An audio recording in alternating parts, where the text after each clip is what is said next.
నాన్నక ప్రేమతో చాలా ఏరియాల్లో నష్టాలు తప్పడం లేదు. యుఎస్లో ఈ మూవీ రైట్స్ను 6,02,00,000కు విక్రయించగా దాదాపు 10 కోట్లు వచ్చాయి. అలాగే కర్ణాటకలో 4,50,00,000కు అమ్మితే 5,25,00,000 సాధించి లాభాలను తెచ్చిపెట్టింది. ఇండియాలో మిగిలిన ఏరియాస్కు కోటికి విక్రయించగా అంతే వసూలు సాధించింది.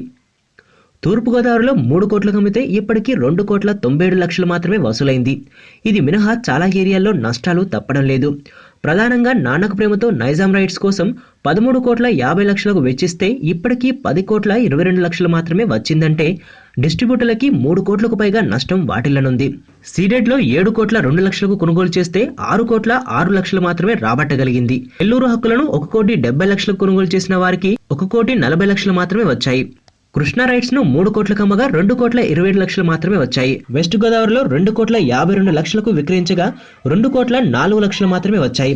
ఇప్పటి వరకు 50 కోట్లకు పైగా మొత్తాన్ని నాన్నక ప్రేమతో వసూలు చేయగా ఈ మూవీకి ప్రింట్ ప్లస్ రైట్స్ తో కలిపి 54 కోట్లు వెచ్చించారు.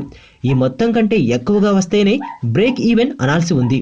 నువ్వు నా పక్కన ఉంటే ఏదైనా సాధించగలను నేత్ర. మొదట నిన్ను కలనుకున్నా, మనసు పడి చెలివనుకున్నా, కలలు నిజమవుతుంటే ఇది నమ్మలేకపోతున్నా.